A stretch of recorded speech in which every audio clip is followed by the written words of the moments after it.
প্রিয় দশম শ্রেণীর শিক্ষার্থী বন্ধুরা, তোমরা যারা 2025 সালে মাধ্যমিক ফাইনাল পরীক্ষা দেবে, তোমাদের জন্য আজকে একটি মধ্যশিক্ষা পর্ষদের দেওয়া ভীষণভাবে গুরুত্বপূর্ণ একটি নমুনা প্রশ্নপত্র নিয়ে তোমাদের সামনে আলোচনা করব।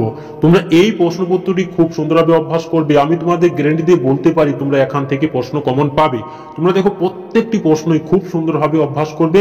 আমি তোমাদের বলতে পারি তোমরা এখান থেকে প্রশ্ন কমন পাবে, এতটা কিন্তু আগেই বলে গেলাম। তো তোমরা দেখো বিভাগ ক থেকে সকল প্রশ্নের উত্তর আবশ্যিক। বিভাগ ক দেখো 1 নম্বর দাগে সঠিক উত্তরটি বেছে নিয়ে লেখো 1 × 20 = 20।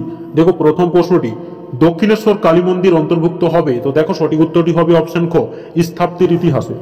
পরে প্রশ্নটি দেখো ভারতনাট্যম নাচের জন্য বিখ্যাত কোন রাজ্য, সঠিক উত্তরটি হবে তামিলনাড়ু, মোস্ট ইম্পর্টেন্ট। পরে প্রশ্নটি দেখো নীলদর্পণ নাটক ইংরেজি অনুবাদ করেন কে, সঠিক উত্তরটি হবে অপশন ক Michael Madhusudan Dutta, most important. পরে প্রশ্নটি দেখো বারাণসীতে সংস্কৃত কলেজ প্রতিষ্ঠা করেন কে, সঠিক উত্তরটি হবে জোনাথন ডানকান। 1829 খ্রিস্টাব্দে সতীদাহ প্রথা রদ হয়েছিল, তো দেখো সঠিক উত্তরটি হবে 17 নম্বর রেগুলেশন দ্বারা, মোস্ট ইম্পর্টেন্ট। পরে প্রশ্নটি দেখো কোল বিদ্রোহের নেতৃত্ব দেন কে, সঠিক উত্তরটি হবে সুই মুন্ডা, মোস্ট ইম্পর্টেন্ট। জঙ্গলমহল জেলা গঠিত হয় কবে, সঠিক উত্তরটি হবে 1805 খ্রিস্টাব্দে। প্রত্যেকটি প্রশ্নই কিন্তু ভীষণভাবে গুরুত্বপূর্ণ। তারপরে প্রশ্নটি দেখো 1857 সালে বিদ্রোহকে ভারতের প্রথম স্বাধীনতা যুদ্ধ বলেছেন কে, তো দেখো সঠিক উত্তরটি হবে বিনায়ক দামোদর সাভারকার, মোস্ট ইম্পর্টেন্ট। পরের প্রশ্নটি দেখো ইন্ডিয়ান অ্যাসোসিয়েশনের প্রথম সম্পাদক কে ছিলেন, তো দেখো সঠিক উত্তরটি হবে আনন্দমোহন বসু। জাতীয় শিক্ষা কথাটি প্রথম ব্যবহার করেন কে, তো দেখো সঠিক উত্তরটি হবে প্রসন্ন কুমার ঠাকুর। প্রথম বাঙালি প্রকাশক ও পুস্তক বিক্রেতা কে ছিলেন, তো দেখো সঠিক উত্তরটি হবে অপশন ঘ গঙ্গা কিশোর ভট্টাচার্য। বিশ্বভারতী বিশ্ববিদ্যালয়ের প্রথম আচার্য কে ছিল, তো দেখো সঠিক উত্তরটি তোমরা কমেন্ট করে জানাবে। পরে প্রশ্নটি দেখো একা আন্দোলনের নেতা কে ছিল, তো দেখো সঠিক উত্তরটি হবে মাদারিবাসী। All India Trade Union Congress প্রতিষ্ঠিত হয়েছিল কবে, তো দেখো সঠিক উত্তরটি হবে 1920 খ্রিস্টাব্দে, মোস্ট ইম্পর্টেন্ট। দেশপ্রাণ আখ্যা পেয়েছিল কে, তো দেখো সঠিক উত্তরটি হবে বীরেন্দ্র শাসমল, মোস্ট ইম্পর্টেন্ট। পরে প্রশ্নটি দেখো ভারতে স্ত্রী মহামণ্ডল প্রতিষ্ঠা করেন কে, সঠিক উত্তরটি হবে সরলা দেবী চৌধুরানী, মোস্ট ইম্পর্টেন্ট কিন্তু এই প্রশ্নটি। তারপরে প্রশ্নটি দেখো অ্যান্টি সার্কুলার সোসাইটির সভাপতি কে ছিলেন, তো দেখো সঠিক উত্তরটি হবে কৃষ্ণ কুমার মিত্র, মোস্ট ইম্পর্টেন্ট। জয়শ্রী পত্রিকা প্রকাশ করেন কে, সঠিক উত্তরটি হবে লীলানাথ রায়। পন্ডিচেরি ভারতভুক্ত হয় কবে, তো দেখো সঠিক উত্তরটি হবে 1954 খ্রিস্টাব্দে। ভারতের প্রথম স্বরাষ্ট্রমন্ত্রী কে ছিল, তো দেখো সঠিক উত্তরটি হবে বল্লভভাই প্যাটেল। দেখো এই প্রশ্নগুলো প্রত্যেকটি প্রশ্নই কিন্তু ভীষণভাবে গুরুত্বপূর্ণ। তারপরে দেখো বিভাগ খ থেকে যে কোনো 16টি প্রশ্নের উত্তর দাও, প্রতিটি বিভাগ থেকে অন্তত একটি করে প্রশ্ন কিন্তু লিখতে হবে। দেখো 1 × 16 = 16। দেখো উপবিভাগ 2.1 থেকে একটি বাক্যে উত্তর দাও। প্রথম প্রশ্নটি দেখো বঙ্গমাতা ছবিটি কার আঁকা, তো দেখো সঠিক উত্তরটি হবে অবনীন্দ্রনাথ ঠাকুরের। রাজারাম মোহন রায়ের মৃত্যুর পর কে ব্রাহ্মণ সমাজের নেতৃত্ব দেন, তো দেখো সঠিক উত্তরটি হবে মহর্ষি দেবেন্দ্রনাথ ঠাকুর। পরে প্রশ্নটি দেখো আরো গুরুত্বপূর্ণ রয়েছে মহাবিদ্রোহ 1857 সময় ভারতের গভর্নর জেনারেল কে ছিলেন, তো দেখো সঠিক উত্তরটি হবে লর্ড ক্যানিং। ভারতের রাজধানী কবে কলকাতা থেকে দিল্লিতে স্থানান্তরিত হয়, তো দেখো সঠিক উত্তরটি হবে 1911 খ্রিস্টাব্দে। তারপরে দেখো উপবিভাগ 2.2 থেকে ঠিক অথবা ভুল নির্ণয় করো, তো দেখো সঠিক উত্তরটি হবে এগুলো। দেখো বন্দে মাতরম পত্রিকার সম্পাদক ছিলেন বঙ্কিমচন্দ্র চট্টোপাধ্যায়, এটা নিশ্চয়ই কিন্তু ভুল হবে। পরে প্রশ্নটি দেখো শান্তিনিকেতনে প্রথম আশ্রম তৈরি করেন রবীন্দ্রনাথ ঠাকুর, এটাও ভুল হবে। বাংলা অক্ষরে ছাঁচ বা হরফ প্রথম তৈরি করেন ব্রেসি হলহ্যাট, তো দেখো সঠিক উত্তরটি হবে এটি নিশ্চয়ই কিন্তু ভুল হবে। পরে প্রশ্নটি দেখো 1963 খ্রিস্টাব্দে সরকারি ভাষা আইন পাস হয়, তো দেখো নিশ্চয়ই এটা কিন্তু সত্য হবে। এই প্রশ্নটি কিন্তু ভীষণভাবে একটি গুরুত্বপূর্ণ প্রশ্ন। তারপরে দেখো উপবিভাগ 2.3 থেকে কৈস্তম্ভের সঙ্গে ক্ষয়স্তম্ভ মেলাও। দেখো এখানে আমরা অ্যান্সারটা করে রেখেছি, দেখে নাও। দেখো জওহরলাল নেহরু, এটা হবে letters from a father to his daughter.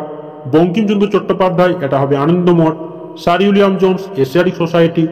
Ramaswamy Naicker, এটা হবে আত্মসম্মান আন্দোলন। দেখো এই প্রশ্নগুলো কিন্তু প্রত্যেকটি প্রশ্নই ভীষণভাবে গুরুত্বপূর্ণ।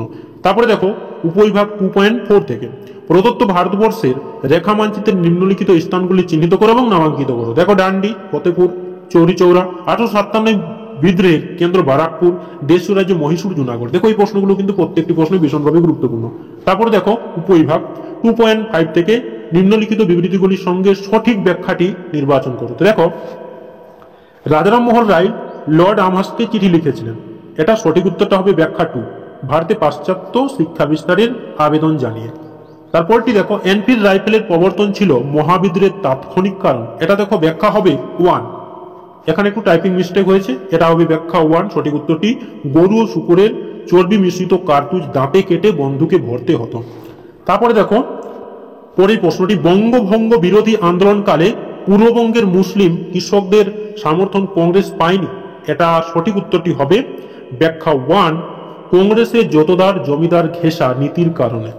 তারপরে প্রশ্নটি দেখো, বাংলায় সশস্ত্র বৈপ্লবিক আন্দোলনে কল্পনা দত্তের অবদান ছিল। তো দেখো সঠিক উত্তরটি হবে ব্যাখ্যা 2, কল্পনা দত্ত চট্টগ্রাম অস্ত্রাগার লুণ্ঠনে অংশ নেন।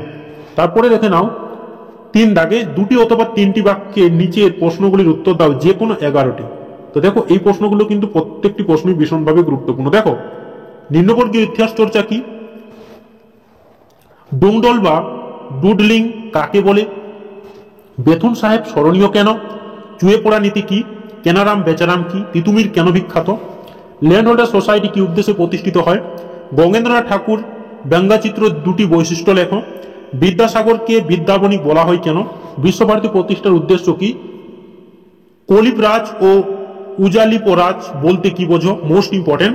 কংগ্রেস সমাজতন্ত্রী দলের মূল উদ্দেশ্য কি ছিল?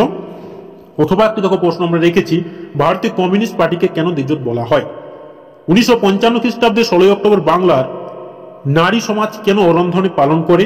নমশূদ্র আন্দোলন বলতে কি বোঝো? পুনর্বাসনের যুগ বলতে কি বোঝো? দেখো এই প্রশ্নগুলো কিন্তু প্রত্যেকটি প্রশ্ন ভীষণভাবে গুরুত্বপূর্ণ। নিয়ন্ত্রণ রেখা বা এলওসি কি? অথবা পতিশ্রী নামালু স্মরণীয় কেন? দেখো এই প্রশ্নগুলো কিন্তু প্রত্যেকটি প্রশ্নই ভীষণভাবে গুরুত্বপূর্ণ। তারপরে দেখো বিভাগ ঘ থেকে, দেখো প্রথম প্রশ্নটি, হুতুম পেচার নকশা গ্রন্থে 19 শতকে বাংলায় কিরূপ সমাজচিত্র পাওয়া যায়? দেখো এই প্রশ্নটি কিন্তু ভীষণভাবে গুরুত্বপূর্ণ। তারপরে দেখো, বাংলায় নবজাগরণের চরিত্র বৈশিষ্ট্য বিশ্লেষণ করো, অথবা নারী শিক্ষা প্রসারে ঈশ্বরচন্দ্র বিদ্যাসাগরের অবদান সংক্ষেপে লেখো। তারপরে দেখো উপবিভাগ ঘ 2 থেকে, নীল বিদ্রোহ বাংলায় শিক্ষিত মধ্যবিত্ত সমাজের কি ভূমিকা ছিল? আনন্দমঠ উপন্যাসটি কিভাবে জাতীয়তাবাদী চেতনা বিস্তারে সহায়তা করেছিল? তারপরে দেখো পরের প্রশ্নটি, প্রকৃতি মানুষ ও শিক্ষার সমন্বয় বিষয়ে রবীন্দ্রনাথ ঠাকুরের চিন্তার সংক্ষিপ্ত আলোচনা করো। দেখো এই প্রশ্নটি কিন্তু ভীষণভাবে গুরুত্বপূর্ণ প্রশ্ন। পরের প্রশ্নটি দেখো, বারদলি সত্যাগ্রহ সম্পর্কে সংক্ষিপ্ত আলোচনা করো। পরের প্রশ্নটি দেখো, দলিত অধিকার বিষয়ে গান্ধীজি ও আম্বেদকরের বিতর্ক নিয়ে সংক্ষেপে আলোচনা করো। এই প্রশ্নটি কিন্তু 100% কমনযোগ্য প্রশ্ন। পরের প্রশ্নটি দেখো, কাশ্মীর কিভাবে ভারতভুক্ত হয়েছিল আলোচনা করো। আমরা একটি অথবা প্রশ্ন রেখেছি, এই প্রশ্নটি তোমরা একটু দেখে নেবে। উদ্বাস্তু সমস্যা সমাধানে ভারত সরকার কি কি উদ্যোগ গ্রহণ করেছিল? দেখো এই প্রশ্নগুলো কিন্তু প্রত্যেকটি প্রশ্নই ভীষণভাবে গুরুত্বপূর্ণ। তারপরে দেখো বিভাগ উয়া থেকে 15টি বা 16টি বাক্যে যে কোনো একটি প্রশ্নের উত্তর দাও। দেখো, ঔপনিবেশিক শাসনে কৃষক ও উপজাতি বিদ্রোহগুলির কারণ বিস্তারিত আলোচনা করো। এই প্রশ্নটি কিন্তু ভীষণভাবে গুরুত্বপূর্ণ। পরের প্রশ্নটি দেখো, লেখায় ও রেখায় ভারতীয় জাতীয়তাবাদের বিকাশ কিভাবে হয়েছিল আলোচনা করো। Most important. বিশ্ব থেকে ভারতীয় ঔপনিবেশিক বিরোধী আন্দোলনে বামপন্থীদের ভূমিকা আলোচনা করো। একটি আমরা দেখো অথবা প্রশ্ন রেখেছি বাড়তি প্রশ্ন, সেটা হচ্ছে সশস্ত্র বিপ্লবী আন্দোলনে নারী সমাজের ভূমিকা আলোচনা করো। দেখো এই প্রশ্নগুলো কিন্তু প্রত্যেকটি প্রশ্নই ভীষণভাবে গুরুত্বপূর্ণ। তোমরা এই প্রশ্নগুলো খুব সুন্দরভাবে অভ্যাস করবে, আমি তোমাদের এখান থেকে বলতে পারি তোমরা এখান থেকে প্রশ্ন কমন পাবে। তো তোমাদের যদি ভিডিওটি ভালো লেগে থাকে তাহলে চ্যানেলটাকে নিশ্চয়ই সাবস্ক্রাইব করে দিও, লাইক করতে নিশ্চয়ই ভুলবে না।